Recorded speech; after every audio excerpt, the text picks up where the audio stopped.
우리 오늘 말씀을 함께 보도록 하겠습니다. 오늘 말씀은 창세기 41장 8절부터 16절 그리고 38절부터 40절까지 말씀입니다. 우리 오늘 말씀을 한 절씩 교독해서 읽도록 하겠습니다. 제가 먼저 읽겠습니다. 아침에 바로는 마음이 편치 않았습니다. 그가 사람을 보내 이집트의 모든 마술사들과 지혜자들을 불러들였습니다. 바로가 그들에게 자기가 꾼 꿈을 말해 주었는데 그 꿈을 풀이할 수 있는 사람이 아무도 없었습니다. 그때 술 맡은 관원장이 바로에게 말했습니다. 오늘에야 제가 그동안 잊고 있었던 제 잘못이 생각났습니다. 언젠가 바로께서 종들에게 화가 나셔서 저와 빵 굽는 관원장을 경호대장의 집에 가두신 적이 있으십니다. 그때 저희가 같은 날 밤에 꿈을 꾸었는데 서로 다른 의미가 있는 꿈이었습니다. 그때 거기서 젊은 히브리 청년 하나가 저희와 함께 있었습니다. 그는 경호대장의 종이었습니다. 저희가 그에게 저희의 꿈을 이야기해 주었더니 그가 저희에게 꿈을 해석해 주었는데 각자의 꿈에 따라서 그 의미를 풀이해 주었습니다. 그리고 그가 저희들에게 해석해 준 대로 일이 이루어졌습니다. 저는 제자리로 돌아오게 됐고 빵 굽는 관원장의 목이 매달렸습니다. 바로가 사람을 보내 요셉을 불러들였습니다. 그들은 즉시 요셉을 감옥에서 데리고 나왔습니다. 그는 수염을 깎고 옷을 갈아입은 다음 바로 앞에 나갔습니다. 바로가 요셉에게 말했습니다. 내가 꿈을 꾸었는데 아무도 그것을 풀지 못했다. 내가 너에 대해 하는 말을 들어보니 너는 꿈 이야기를 들으면 풀 수 있다고 하더구나. 요셉이 바로에게 대답했습니다. 제가 아니라 하나님께서 바로께 평안한 대답을 주실 것입니다. 바로가 자기 신하들에게 말했습니다. 우리가 이 사람처럼 하나님의 영이 있는 사람을 찾을 수가 있겠느냐. 바로가 요셉에게 말했습니다. 하나님께서 내게 이 모든 것을 알려주셨으니 너만큼 분별력과 지혜가 있는 사람이 없을 것이다. 함께 읽겠습니다. 너는 내 집을 다스리도록 하여라. 내 모든 백성이 내 명령에 순종할 것이다. 내가 너보다 높은 것은 이 왕의 자리뿐이다. 아멘. 이 시간엔 레이저 우리 두 번째 제목으로 우리 노기성 목사님 말씀 전해주시겠습니다. 네, 이 시간에 우리 같이 말씀 나누기 전에 한 번 더 같이 기도하고 말씀을 나눴으면 좋겠습니다. 먼저 기도할 때 여전히 코로나로 인해서 수십만 명의 사람들이 지금 고통 가운데 투병을 하고 있습니다. 또 많은 의료진들이 또 그분들을 살려내기 위해서 지금 애쓰고 있습니다. 다행히 한국은 지금 발생 환자가 줄어들고 있지만 여전히 한국에서도 수천 명의 환자들이 병상에서 투병 중에 있습니다. 하나님 이들의 생명을 긍휼히 여겨주시고 살려주옵소서. 또 코로나를 치료할 수 있는 치료제가 하루속히 개발되게 하시고 또 정말 이 코로나의 공포로부터 정말 우리가 이기고 일어나 믿음으로 하나님을 예배하는 자들이 또한 일어나게 해달라고 또 교회가 이 기회를 통해서 더 기도하고 또 고통받는 자들, 가난한 자들, 또 경제적으로 지금 어려워서 실업한 분들 함께 하며 이 고통을 분담하며 또 지역사회와 함께하게 해달라고 우리 같이 한번 우리 고통받는 분들과 또 교회를 놓고 한 번 더 기도하도록 하겠습니다. 하나님 아버지 정말 간절히 기도하는 것은 하나님 코로나 바이러스로 인해서 고통 가운데 병상에서 그 정말 어려운 호흡을 내뱉으며 하나님 숨쉬고 있는 당신의 아들 딸들을 기억하여 주옵소서. 하나님 약도 없고 현대의학으로 어떻게 치료할 수 없는 이 상황 속에서 하나님 바라보는 것은 주의 치료하심과 주님의 긍휼하심을 바라봅니다. 주여 고쳐 주옵소서. 주님 살려 주옵소서. 하나님 얼굴도 보지 못하고 가족을 떠나보내는 수많은 아픔을 하나님 많은 사람들이 경험했습니다. 또 하나님 아버지 또 의료진들 주님 붙잡아 주옵소서. 하나님 눈에 보이지 않는 이 바이러스에 대한 공포 속에서도 하나님 생명을 살리기 위해서 애쓰고 있는 우리 하나님 의료진들, 우리 의사 선생님들과 간호사 선생님들, 또 우리 방역하는 우리 공무원들, 또 자원봉사자들 주님 지켜주시고 보호하여 주시고 하나님 하루속히 약이 개발되어져서 하나님 생명을 살릴 수 있도록 주여 주의 긍휼하심을 허락하여 주옵소서. 또한 경제적으로 하나님 많은 어려움들이 있습니다. 실업 사태로 인해서 하나님 직장을 잃고 어려운 가운데 정말 어찌할까 하고 있는 수많은 사람들이 있습니다. 주님 도와주옵소서. 하나님 살 길을 열어 주옵소서. 하나님 우리 교회가 하나님 이 어려운 시기에 기도하며 주의 선한 손길이 되어 생명을 살리는 일을 멈추지 않게 하여 주옵소서. 주의 긍휼하심을 간구합니다. 주님, 우리의 작은 기도에 부르짖음 응답하신 주님을 바라보니 주님 생명을 살려 주옵소서. 그리고 고칠 길을 열어주시고 또 하나님 아버지 경제적인 위기 속에서 하나님 직장을 잃고 어려움 가운데 있는 이들을 좀 기억하셔서 하나님 또한 살 길을 열어 주옵소서. 주님을 찬양하며 감사드리며 예수님의 이름으로 기도하였습니다. 아멘. 할렐루야. 네, 정말 이 2달 만에 다시 뵈니까 너무 반갑고, 물론 이제 온라인으로 서로 보기도 하고 했지만 이렇게 진짜 대면하여 본다라는 거 있잖아요. 주님을 대면하여 보더라. 그것이 얼마나 기쁨인지 오늘 또 다시 한번 느끼는 것 같습니다. 여러분 또 만나게 돼서 너무 반갑고, 이렇게 함께 예배드리는 것이 정말 소중하다라는 것을 이번 사태를 통해서 깨닫게 되고요. 또 무엇보다도 공동체가 참 소중하다. 물론 이제 사회적으로는 사회적 거리두기, 어떤 분이 그러더라고요. 아내하고도 거리를 둬야 될 것 같다고, 남편하고 거리를 둬야 될 것 같다고. 근데 그렇게까지 농담으로 이제 막 얘기하는 분들도 있는데, 한편으로는 사회적 거리두기를 하면서 혼자 있게 되니까 외로운 거예요. 외롭구나. 연락하는 이도 없고, 그죠? 만나주는 이도 없고, 다가가면 다 뒷걸음질 치고, 그러죠? 악수할 수도 없고, 그래서 나는 외롭다 하다가 또 많은 어려움들을 당하는 분들을 봅니다. 그래서 이럴 때일수록 정말 우리가 서로 사랑하고 서로 위로하고 격려하고 할 수 있는 공동체가 있는 것이 얼마나 소중한지 고백하게 됩니다. 다시 한번 저와 여러분이 이 위기 속에서 믿음의 공동체로 또 주위에 있는 힘든 지체들을 돌보면서 이 위기를 이겨나갈 수 있기를 축복합니다. 아멘. 우리 지난주에 이어서 우리 요셉을 통해 우리 레이즈업 2번째 시간인데요. 고난 속에서 우리를 일으키시고 우리를 살리시는 하나님에 대해 함께 묵상해 보기를 원합니다. 너무나도 잘 아는 요셉 이야기이기 때문에 뭐 전체를 다 이야기할 필요는 없겠죠. 최근에 이 코로나 사태가 이뤄지면서 이런 생각이 들었습니다. 불과 몇 달 전에, 작년 연말에 아니면 금년 초에 이런 일이 벌어질 걸 예상했나? 아무도 예상 못했습니다. 대통령들도, 그죠? 의사들도, 경제학자들도 맨날 예측을 많이 하잖아요. 1년 후에 경제가 이럴 것이다. 1년 후에 우리의 과학은 이렇게 될 것이다.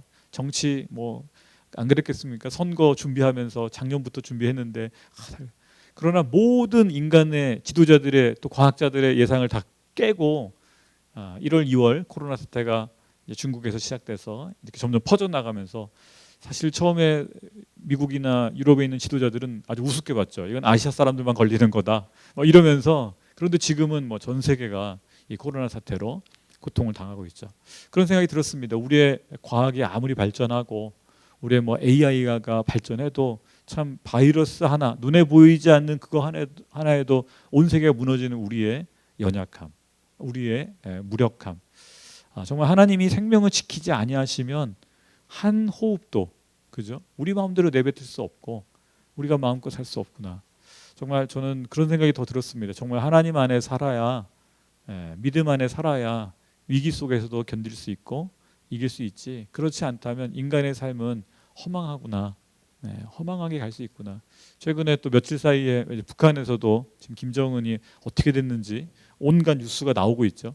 아무리 호의호식하고 아무리 권력을 누려도 지금 어떻게 되는지 우리는 아직 모릅니다. 그러나 한순간이구나. 생명을 주관하시는 분이 하나님이시구나. 생명을 살리시는 분도 하나님이시요 거두시는 분도 하나님이시기에 우리의 믿음이 의사들이나, 그죠? 과학이나 돈에, 권력에 우리의 믿음에 두는 게 아니라 정말 하나님께 믿음을 둬야겠다는 생각을 다시 해봅니다. 한편으로는 안타깝게도 이런 반응들이 있어요.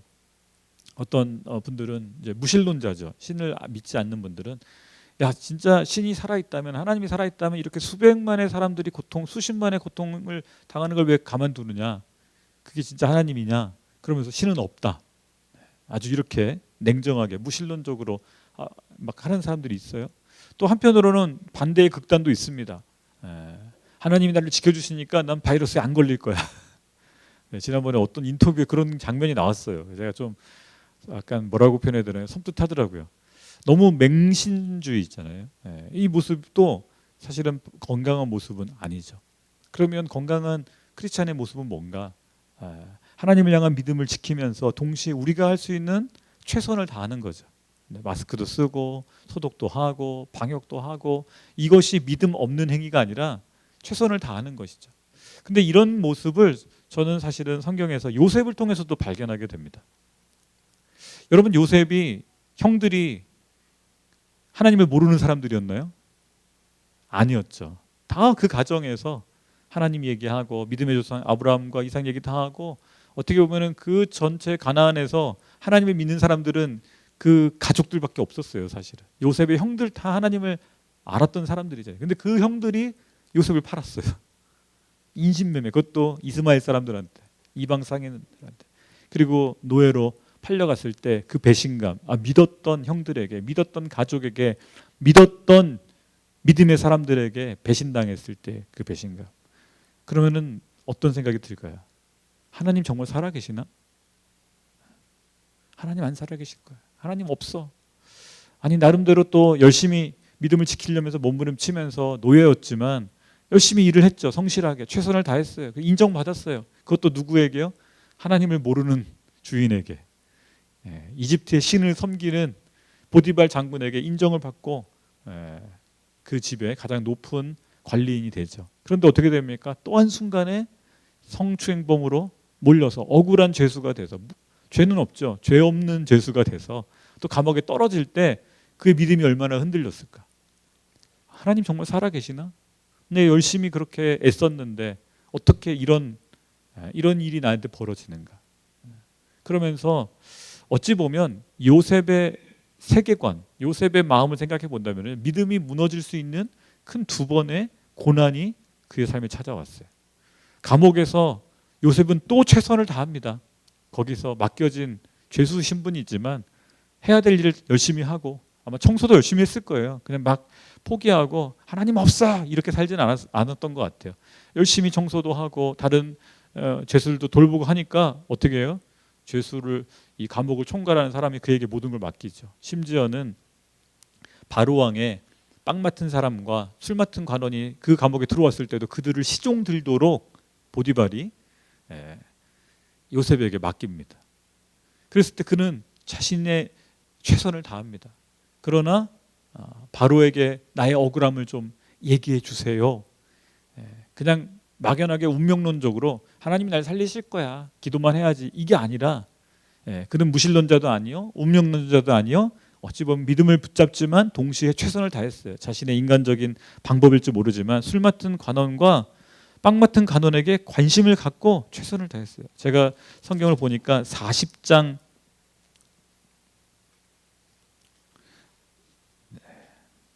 7절 한번 볼까요? 40장 7절. 혹시 성경이 있으신 분들은 40장 5절부터 보겠습니다. 감옥에 갇혀 있는 이 두 사람 곧 이집트의 왕의 술 맡은 신하와 빵 굽는 신하가 꿈을 꾸게 되었습니다. 각자 같은 날에 밤에 꿈을 꿨는데 그 내용이 서로 달랐습니다. 다음 날 아침 요셉이 그들에게 왔을 때 그들이 취물에 있는 것을 발견했습니다. 요셉은 자기 주인의 집에 함께 갇혀 있는 바로의 신하들에게 물었습니다. 오늘은 두 분의 얼굴빛이 왜 그리 안 좋으십니까? 제가 이걸 보면서 요셉이 만약에 굉장히 지금 이제 감옥에 억울하게 갇혀 있는 상황에서 시험에 빠져서 하나님 없어 포기하고 있다면 남에게 관심을 가졌을까요? 자기 마음이 지금 무너져 있고 이랬다면 뭐 이 지금 들어와 있는 이 사람들이 억울한지 아니면 뭐 죄를 지었는지 관심 안 가졌을 거예요. 그냥 무심했을 거예요. 그런데 요셉은요, 그 와중에도요 다른 사람을 향한 관심을 가졌던 거예요. 감옥에서도 성실함과 남을 향한 배려, 섬세함이 그에게 남아 있었던 거죠. 그는 어찌 보면 운명론적으로 빠지지도 않았고요, 또 무신론적으로도 뭐 거의 염세주의처럼 포기하지도 않았어요. 그는 비록 고난 속에 있었음에도 불구하고 타인을 향한 관심과 배려가 그에게 있었던 것이죠. 그리고 그들에게 도움을 주죠. 꿈을 해석해주고, 그러면서 동시에 이런 이야기를 합니다. 40장 14절과 15절 요셉의 마음이 느껴지는 구절인데요. 40장 14절 일이 잘 풀리면 저를 기억하시겠다고 약속해 주십시오. 제게 은혜를 베풀어 바로께 제 이야기를 하셔서 저를 이 감옥에서 내보내 주십시오. 저는 히브리 땅에서 끌려왔는데 여기에서 감옥에 갇힐 만한 일은 결코 하지 않았습니다. 만약에 그가 그냥 어떻게 보면 운명론적으로 야, 하나님이 날 구원해 주실 거야. 때가 되면 구원해 주시겠지. 그냥 손 놓고 기도만 하고 있었다면 이런 얘기를 안 했겠죠. 그는 믿음을 지키고 있었지만 동시에 본인이 할 수 있는 최선을 다한 거예요. 그 빵 맡은 사람과 술 맡은 관원에게 부탁을 하는 거죠. 나를 좀 기억해 주시고 은혜를 베푸십시오. 당신들이 나중에 풀려나면 나를 좀 도와주십시오. 여러분, 믿음의 사람들이 가져야 될 태도가 저는 이거라고 생각합니다. 우리가 믿지 않는 사람들 속에서 살면서 어찌 보면 억울한 일 당할 수 있어요. 그럴 때 아무것도 안 하고 그냥 골방에 앉아서 기도만 할 수는 없는 것이죠. 어찌 보면 요셉이 했던 것처럼 기도하며 동시에 뭐 해야 돼요? 우리의 최선을 다해야 되는 거예요. 코로나 사태 속에서 기도하면 나을 거야. 물론 나을 수도 있어요. 기적이 벌어질 수 있습니다. 그러나 그거는 하나님의 영역이에요. 기적을 베푸는 건 우리의 영역이 아니고 하나님의 영역이에요. 하나님의 영역에 맡겨야 되는 거예요. 그럼 우리의 영역은 뭘까요? 최선을 다해서 그렇죠? 환자들을 돌보고 최선을 다해서 마스크를 쓰고 방역을 하고 우리가 할 수 있는 최선을 다할 때 하나님 은혜가 임하는 것이죠. 여러분, 지난 이 요셉이 이렇게 최선을 다했지만 그의 계획대로 되지는 않았습니다. 이게 또 중요해요. 오늘 본문에 보니까 그 감옥에 갇혔던 빵 맡은 자와 술 맡은 관원은 나중에 한 명은 죽고 한 명은 풀려나죠. 그런데 요셉은 어떻게 됐나요? 그들이 기억해서 요셉이 풀려났나요? 아닙니다. 41장 1절에 이렇게 기록하더라고요. 그 앞에 40장 23절부터 보면 하지만 술 맡은 관원은 요셉을 기억하지 않고 잊어버렸습니다. 그리고 41장 그로부터 2년 후에 2년이라는 시간이 또 지나가요. 요셉 입장에서는 기대했었는데 기대 안 했겠습니까? 그래도 왕의 측근이니까 보디발보다는 좀 세겠지. 왕의 비서실장 정도 되는 사람들이거든요. 그래도 야, 보디발보다 센 바로가 나를 좀 풀어주지 않을까 기대했는데 기대와는 전혀 자신의 수고는 열심히 했지만 그 노력은 물거품처럼 사라진 듯한 상황이 돼버렸죠. 그리고 또 2년의 시간이 지나갑니다. 2년 동안 요셉은 또 감옥에서 뭐 하고 있어야 돼요? 바닥 닦고 청소하고 밖에 나가지도 못하고 자가 격리가 아니죠. 우린 그래도 자가 격리된 상태에서 그래도 집안은 돌아다닐 수 있잖아요. 감옥에서는요 햇빛도 제대로 못 봤을 거예요. 지금 저희 그 선교제에서 이번에 코로나 사태 때문에 들어온 선교사님들이 온누리교회 우리 선교사님들이 지금 53명이 들어와 있습니다. 자녀들까지 10개국에서 들어왔는데요. 이분들은 양지에 있는 액빌에 지금 들어오면 2주간 자가 격리가 강제 격리가 되더라고요.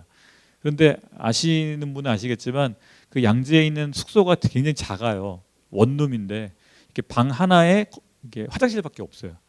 거기서 2주간 살아야 되는 거예요. 우리가 2박 3일 하비스트를 하러 갈 때 그죠? 잠만 자니까 와 좋다 하고 잤죠. 거기서 2박 3일을 그죠? 밖에 나가지도 못하고 나가면 어떻게 돼요? 경찰이 출동한다 그러더라고요. 그럼 어떻게 돼요? 이제 고소당하는 거죠. 어떻게 돼요? 문 밖에도 못 나가신다 그러더라고요. 창문만 열고 창밖만 보고 그렇게 2주. 근데 요셉은요 2년을 그렇게 감옥에서. 그런데 요셉의 믿음이 무너졌는가?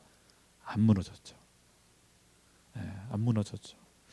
여러분, 저는 이런 생각이 들었어요. 요셉 입장도 있지만 하나님 입장에서 요셉을 바라보실 때 어땠을까? 하나님은 왜 요셉에게 이런 고난들을 허락하셨을까? 노예로 팔려가는 고난, 감옥에 억울하게 갇히는 고난, 빠져나올 수 있는 기회가 있었지만 그 타이밍에 허락지 아니하시고 또 2년이라는 시간을 또 있게 하시는 시간. 어찌 보면 10대 한 후반 18, 17 정도의 노예로 팔려가서 30살이 될 때까지 인생의 가장 황금기잖아요. 저희 지금 아들이 18살이거든요. 엄청 멋있어지고 있어요. 할렐루야. 생각해 보세요. 이 18살짜리 아이가 노예로 팔려갔다가 그죠? 생명 아무도 모르는 사람들 속에서 그리고 감옥에 또 가서 30살이 될 때까지 상상하기가 싫더라고요. 요셉은 그 과정을 겪으면서 하나님 입장에서도 안타까울 수도 있어요. 그러나 그 시간이 요셉을 어떻게 해요? 단련하는 시간이었더라고요. 정금같이 만들어가는 시간이었더라고요. 사람 의지하지 않고 심지어는 가족도 의지하지 않고, 그죠? 믿었던 사람들, 나에게 어떻게 보면 나에게 도움을 줄 수 있는 권력자들, 그죠? 보디발 장군이나 이 술 맡은 빵 맡은 관원들 다 권력자들이잖아요. 그 인간들을 의지하는 모든 희망을 어떻게 해요? 하나님이 꺾어버리시다. 그리고 누구만 바라보게 만들까요? 하나님만 바라보게 하는 것이죠. 저는 이 코로나 사태가 때로는 이런 생각이 들었어요. 하나님 입장에서 봤을 때 우리를 향한 이 고난, 코로나의 고난이 우리로 하여금 의사들을 의지하거나 약을 의지하거나 우리가 믿었던 직장 상사를 의지하거나, 그렇죠? 이게 아니고 하나님만 바라보게 하는 하나님의 훈련이 아닐까라는 생각을 해보게 됩니다. 저와 여러분이 요셉처럼 고난 속에서도 하나님을 붙잡는 하나님의 사람들 되시기를 축복합니다. 아멘. 저희는 특히 한국 사람들은요, 빨리빨리라는 그런 굉장히 한편으로는 좋으면서도 한편으로는 안 좋은 그 특성을 갖고 있죠. 그러나 이 사태에 어떻게 돼요? 다 멈춰지는 거죠. 내려놓게 되는 것이죠. 아마 요셉도요, 감옥에서 이 빵 맡은 사람과 술 맡은 관원의 꿈을 해석하고 이렇게 부탁하면서 나름 계획을 짰을 거예요. 이분들이 바로에게 도움을 요청하면 내가 좀 풀려날 수 있지 않을까. 나름 계획을 짰어요. 그러나 그 계획은 어떻게 돼요? 하나님의 뜻과 달랐죠. 그런데 나중에 그 계획조차도 하나님이 쓰세요. 그 사람을 통해서 하나님이 또 기억나게 하셔서 풀릴 길이. 그러나 시간은 요셉의 뜻대로, 요셉의 계획대로 되진 않았죠. 저와 여러분의 상황도 마찬가지인 것 같아요. 이 코로나 사태가 우리 한국뿐만 아니라 온 세계를 멈추게 했는데 하나님 앞에 머무는 시간이 되었으면 좋겠습니다. 우리의 주도권이 아니라 하나님의 주도권을 인정하고 하나님께서 다스리신다, 하나님의 통치권을 인정하고 그분 앞에 겸손하게 무릎 꿇는 시간. 그럴 때 하나님은 또 다른 기회를 열어주시죠. 하나님께서 꿈을 통해서 바로의 신하들이 요셉을 만나게 했던 접촉점을 삼았던 것처럼 또다시 바로의 꿈을 사용하셔서 요셉과 바로가 만나게 하시는 길을 여시죠. 술 맡은 관원이 기억을 해냅니다. 그러면서 어떻게 돼요? 요셉에게 새로운 기회가 열리죠. 흥미로운 것은요, 기회는 하나님이 주시더라고요. 우리가 만드는 것이 아니라 하나님이 주세요. 그때 준비된 사람, 믿음으로 준비된 사람, 인격이 준비된 사람, 태도가 준비된 사람이 쓰임 받는 거예요. 요셉이 그 2년이란 감옥에서의 세월을 원망하고 좌절하고 포기하고 세월을 허송세월했다면 그에게 기회가 와도 그는 붙잡지 못했을 거예요. 그는요, 제가 요셉을 이렇게 보면서 그는 비록 노예로 있을 때에도 살림살이를 잘 관리했죠. 보디발의 집안. 그 경영 능력이 나중에 제국을 경영하는 능력으로 쓰임 받죠. 보디발의 어찌 보면 이 감옥, 왕실 감옥이거든요. 왕실에서 죄 지은 사람들이 오는, 거기에서 여러분이 빵 맡은 사람, 술 맡은 사람에게 관심을 보일 정도였으니 다른 사람에게 관심을 안 보였을까요? 그걸 통해서 왕실 내부에 일어나는 온갖 암투와 그렇죠? 뒤에서 일어나는 모든 일들을, 왕실의 이야기들, 바로 왕궁의 이야기들을 몰랐을까요? 아니요. 배웠을 거예요. 저건 조심해야겠구나. 이런 사람들이 있구나. 이런 사람들이 있구나. 어찌 보면 그 교도소는요, 학교였어요. 수업을 받는 시간이었어요. 여러분, 요셉은 그 시간들을 허송세월하지 않고 훈련의 시간으로, 배움의 시간으로 가졌기에 그가 총리가 되어도 경영을 할 수가 있는 거예요. 만약에 노예로 죄수로 있을 때 내 인생이 그런 거지 뭐, 내 운명이 이런 거지 뭐, 나중에 기회가 와도요, 경영할 능력이 없어요. 그러나 요셉은 그 시간들을 최선을 다했기에, 성실했기에 하나님이 그를 훈련시키는 그 시간 동안 여러분 수업 빼먹지 않고 열심히 했기에 나중에 감당할 수 있는 거예요. 요즘 아이들이 이제 온라인 수업을 하잖아요. 이 시간이 되게 중요하겠더라고요. 나중에 지나면은요, 결과가 나옵니다. 이 온라인 시간에 아무도 보는 이가 없어요. 그렇죠? 엄마도 안 봐요. 주변에 안 봐요. 틀어놓고 딴짓하고, 그죠? 만약에 아이들이 아예 그냥 머리 굴려서 이 온라인 수업 몇 달을 그냥 지나면 어떻게 돼요? 시간은 가지만 실력은 하나도 안 쌓이죠. 그러나 누가 보든지 안 보든지 최선을 다해서 성실하게 하면 어떻게 돼요? 실력이 쌓이는 거죠. 당장은 안 보이지만 나중에는 차이가 나는 것이죠. 여러분, 요셉은 이 고난의 훈련을 성실하게 통과함으로 하나님이 기회를 줬을 때 그는 그 기회를 붙잡았을 뿐만 아니라 그 기회를 통해 수많은 생명들을 살릴 수 있었습니다. 이 영적인 원리가 저와 여러분에게 귀한 교훈이 되기를 바랍니다.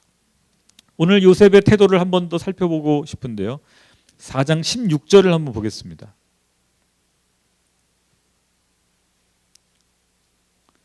4장 16절 요셉의 대답입니다. 바로가 내가 꿈을 꿨는데 너는 그 꿈을 들으면 풀 수 있다 하더라. 내가 들었다.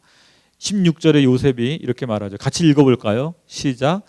요셉이 바로에게 대답했습니다. 제가 아니라 하나님께서 바로께 평안한 대답을 주실 것입니다. 이 짧은 구절에서 무엇이 느껴지세요? 여러분 생각해 보세요. 지금 내 앞에 서 있는 사람은요, 이집트의 신이에요, 신. 그냥 우리가 생각하는 뭐 문재인 대통령급이 아니에요. 북한으로 비교하는 게 훨씬 더 맞을 것 같아요. 북한에서 김일성, 김정일, 김정은은 거의 신적 존재잖아요. 우상 만들어 놓고 절하는. 거기에서 잘못했다가 어떻게 돼요? 최소 아오지 탄광이나 아니면 총살이잖아요. 지금 어설프게 바로 앞에서 얘기했다 어떻게 돼요? 목이 달아나는 거예요. 더군다나 뭐 시민권도 없어요. 불법 체류가 아니고요. 죄수의 신분으로 지금 있는 거예요. 그냥 사형 아무도 신경 안 써요. 거의 이방인이죠. 네. 그런 요셉이 바로 앞에서 말하는 태도가 어떻습니까? 당당해요.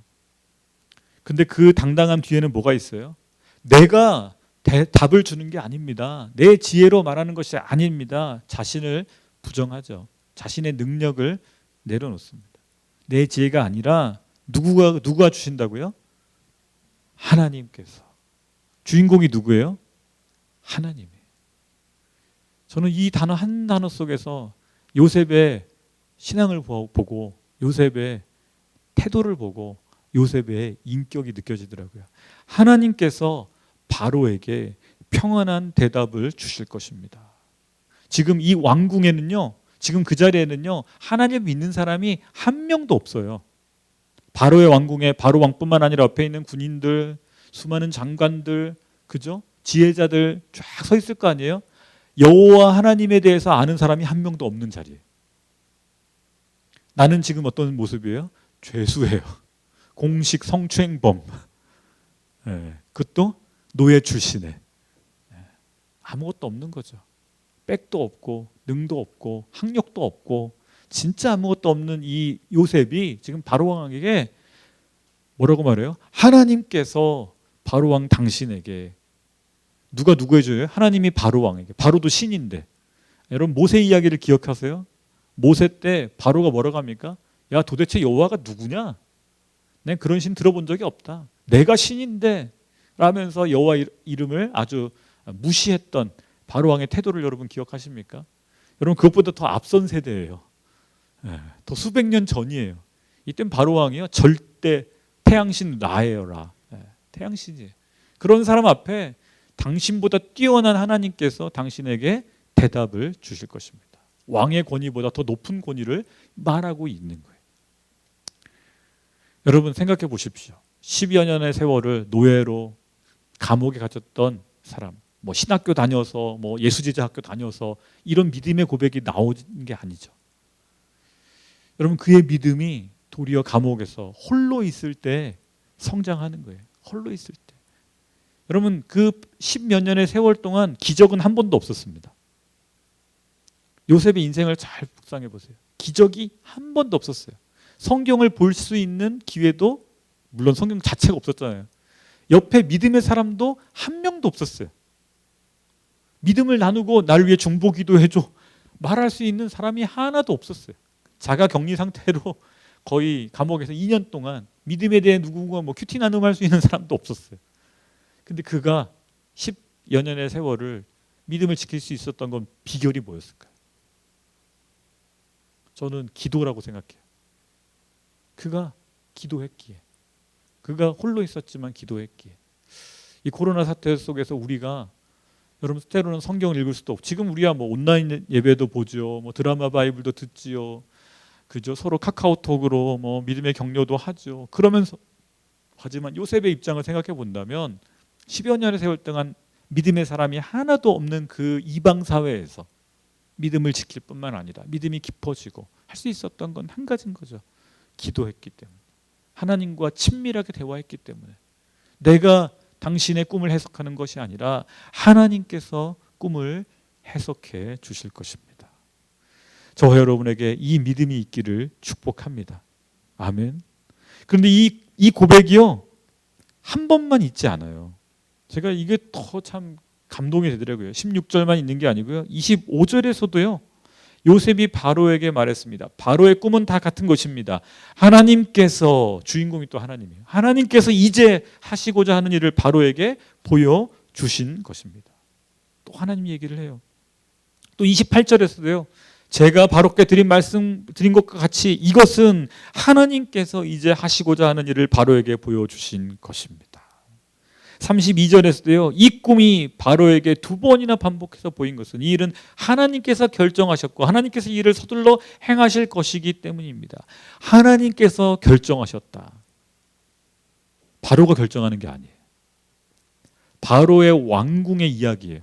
바로가 다스리는 제국의 일이에요. 7년 흉년과 7년 풍년과 7년 흉년, 경제 문제고 생사가 걸린 문제, 제국의 운명이 망할 수도 있는 이거죠. 바로가 결정권이 없다라는 거예요. 누가 결정하셨다라는 거예요? 하나님이 결정하셨다는 거예요. 오늘 우리는 이거를 더 체감하고 있지 않습니까? 여러분, 트럼프 대통령이 세계 경제를 결정하나요? 아닌 걸 우리는 너무 분명하게 보고 있죠. 문재인 대통령이 대한민국의 경제와 우리의 그 직장을 지키나요? 일자리 창출 뭐 맨날 얘기했지만 하나님이 흔드시니까 어떻게 돼요? 한 방에 일자리들이 다 날아가잖아요. 미국은요 2200만 개의 일자리가 날아갔어요. 트럼프가 얼마나 자랑했는지 몰라요. 내가 대통령 돼서 일자리가 이렇게 많아졌습니다. 근데 어떻게 돼요? 바이러스가 한번 하나님이 쫙 하시니까 싹 없어지는 거예요. 중국이 뭐 우리는 대국이다 이제 하면서 막, 그죠? 대국 굴기 막 하면서 뭐 세계 G2다고 막 했는데 어떻게 돼요? 한 방에 전 세계 지탄을 받고 있죠. 북한의 김정은 우리 핵미사일이 있다 이렇게 계속 썼는데 한 방에 어떻게 돼요? 지금 어떻게 되는지 모르죠. 여러분, 수많은 정치 지도자들이 마치 내가 결정권이 있는 것처럼 이야기하고 미디어를 통해서 언론을 통제하려고 그러고, 국민들이 날 지지해 주니까 내가 권력이 있다, 내가 결정할 수 있다라고 착각에 빠져 있는 것이죠. 그러나 오늘 요셉의 고백처럼 누가 결정하세요? 하나님이 결정하신다는 거죠. 저와 여러분의 인생은 어떻겠습니까? 여러분, 나라들과 제국들도 그럴진데 저와 여러분의 인생도 우리가 결정하고 싶어서 결정되는 게 아니더라고요. 내가 가고 싶어서 가는 게 아니더라고요. 우리의 인생의 결정권도 하나님께 있구나. 그러니 아무것도 안 하고 그냥 놀고 있어야지. 이러면 운명론자가 되는 거예요. 그게 아니죠. 최선을 다하는 거죠. 그러나 결정권은 하나님께 있습니다. 하나님께서 결정해 주십시오. 이게 바로 믿음의 태도인 것이죠. 여러분, 요셉에게는 겸손함과 당당함이 그 안에 동시에 있었어요. 저와 여러분에게 이런 모습이 있기를 축복합니다. 우리는 믿음의 사람들로 겸손해야 합니다. 내가 해석해 주는 것이 아닙니다. 내가 해결하는 것이 아닙니다. 내가 결정하는 것이 아닙니다. 내가 답을 주는 것이 아닙니다. 이게 뭐예요? 겸손한 태도예요. 누가 하시는 거예요? 하나님이 하십니다. 하나님이 해결해 주실 것입니다. 여러분, 그는요 계시적인 꿈을 해석하는 것과 동시에요 현실적인 대안도 줘요. 바로의 꿈을 해석해 주면서 동시에 꿈 해석했으니까 당신이 기도하시고 하나님께 알아서 하세요. 이게 아니었어요. 요셉은요 그 다음에 바로에게 이렇게 제안합니다. 온 땅을 다스릴 감독자들을 세워서 이 꿈에 하나님께서 결정하신 사항에 대한 대비를 하라는 거죠. 대비는 뭐예요? 인간의 수고가 필요한 거예요. 그래서 뭘 대비를 하라는 거예요? 감독자를 세워서 풍년의 때 7년간 잘 전축해 놓으라는 거예요. 그래서 흉년을 견뎌낼 수 있도록 준비하라는 거예요.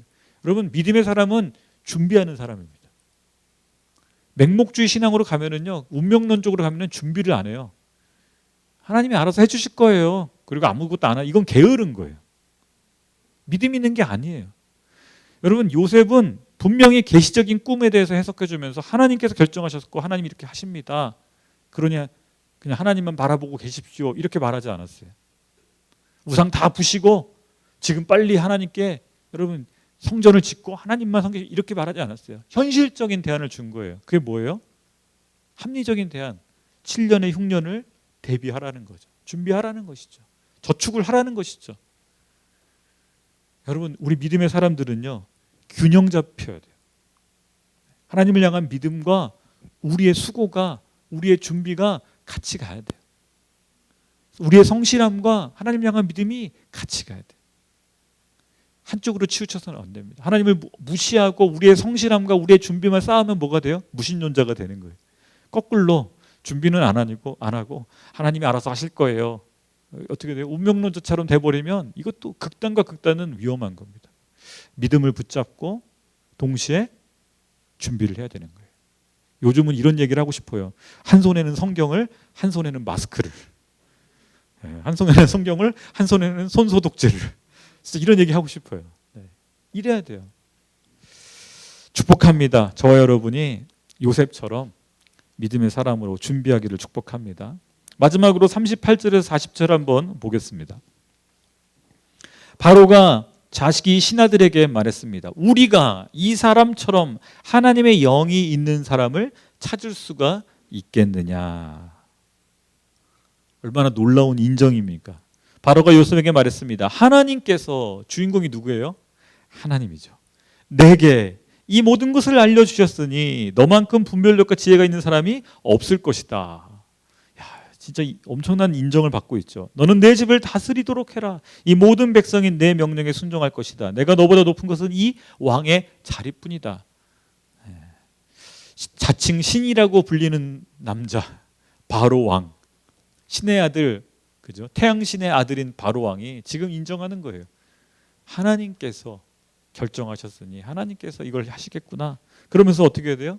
하나님께서 너에게 이걸 알려주셨으니 네가 그 감독자가 되라. 자신의 모든 권력을 내어주죠. 여러분, 이것을 말하는 사람은 하나님을 모르는 통치자예요.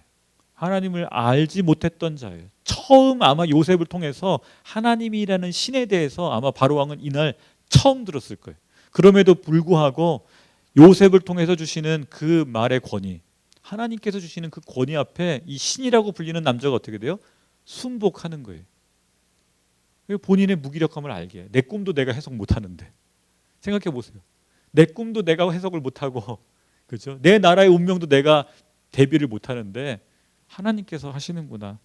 신이라 불리는 그 사람에게 하나님의 정말 존재와 하나님의 권위를 높이는 이 요셉의 모습, 그리고 믿지 않았던 사람이 인정해주는 하나님의 영이 함께하는 사람이다.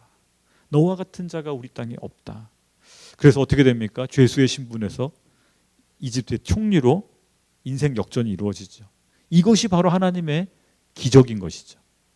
우리는 기적을 생각하면 죽은 자가 살아나고 모세의 이게 갈라지는 것만 기적이라고 생각해요. 그러나 이것이 바로 기적 아니겠습니까? 하나님의 역사인 것이죠. 사랑하는 여러분, 저와 여러분에게 이 요셉에게 일어났던 인생의 기적이 또한 일어나기를 축복합니다. 어떨 땐 기적이요, 순식간에 일어날 수도 있어요. 요셉처럼 순식간에 일어날 수 있어요. 근데 어떤 사람에게는 기적이요, 오랜 시간 동안 일어나기도 해요. 제 동료 목사님이 페이스북에 그런 글을 올렸어요. 지금 이제 삼본에 있는 아주 큰 교회 담임 목사님이신데, 신대원 동기이신 분인데, 자기는 10대 때 신문 배달을 할 수밖에 없었고 할 수 있는 게 없어서 20대 때도 막노동판을 전전했었고 30대가 되었어도 역시전히 배달 일을 하면서 어렵게 신학 공부를 하고 정말 주경야독으로, 그래서 아세아넘 신학대학을 나오고 나중에 또 그 공부하면서, 근데 자기가 어느 날 인생을 돌아보니까 큰 교회에 담임 목사가 돼 있는 자신의 모습을 보면서 이거야말로 기적이다. 30년 전에, 아직 나이가 많지가 않으세요. 이제 애들이 초등학생밖에 안 됐어요. 늦게 결혼하셔가지고. 근데 그런 얘기를 하는 거예요. 내 인생의 기적은 신문팔이 했던 소년이 네, 이렇게 큰 교회에서 담임 목사로 사람들을 돕고 살리는, 굉장히 겸손하게 사역을 하고 계세요. 그렇습니다. 요셉처럼 한순간에 하루에 인생 역전이 이루어질 수 있지만 저와 여러분의 인생도 어떻게 돼요? 네, 하루가 아니라 수년이 걸릴지라도 하나님의 기적이 일어나고 있습니다. 이 코로나19의 사태의 주도권은 누구에게 있을까요? 하나님께 있습니다. 바로왕에게 있지 않습니다. 하나님께 있습니다. 우리가 이 고백을 하며 이 고난의 때 견디고 참고 여러분 버텨내고 그러면서도 포기하지 않고 성실하게 우리에게 맡겨진 일들을 감당하고 있을 때 하나님은 어떻게 돼요? 고난의 학교를 졸업하게 하실 것입니다. 졸업 수준이 아니라 들어 올리실 것입니다. Raise up, you raise me up. 당신께서 나를 들어 올리실 것입니다. 그리고 어떻게 돼요? 잘 먹고 잘 사는 게 아니라 많은 사람들을 살려낼 수 있는 하나님의 구원의 통로로 저와 여러분을 사용하실 줄 믿습니다. 아멘. 우리 같이 기도하겠습니다. 하나님, 정말 고난의 때 믿음을 포기하지 않고 또 반대로 운명론에 빠져서 인생을 그냥 허비하지 않고 성실하게 그러면서도 주님을 바라봤던 요셉을 생각해 봅니다. 우리의 믿음의 선배요 믿음의 모델인 요셉처럼 오늘 이 시대에 이 코로나 바이러스 속에서도 우리에게 맡겨진 일들을 최선을 해서 감당하며 한 손에는 성경을, 한 손에는 우리가 소독약을 뿌리며 열심히 섬기며 하나님 이 고난을 이겨나가게 하여 주옵소서. 그리고 하는 우리의 능력이 아니라 하나님께서 하신다라는 믿음의 고백을 하게 하시고 믿지 않는 자들이 우리를 보며 당신같이 하나님의 영에 충만한 자가 없다 라고 하나님을 높이는 그 역사가 우리 가운데 일어나게 하여 주옵소서. 우리의 능력이 아닌 하나님의 능력을 자랑하고 우리의 이름이 아닌 하나님의 이름만 자랑하는 높이는 우리 모두가 되게 하여 주옵소서. 주님을 찬양하며 감사드리며 예수님의 이름으로 기도하였습니다. 아멘.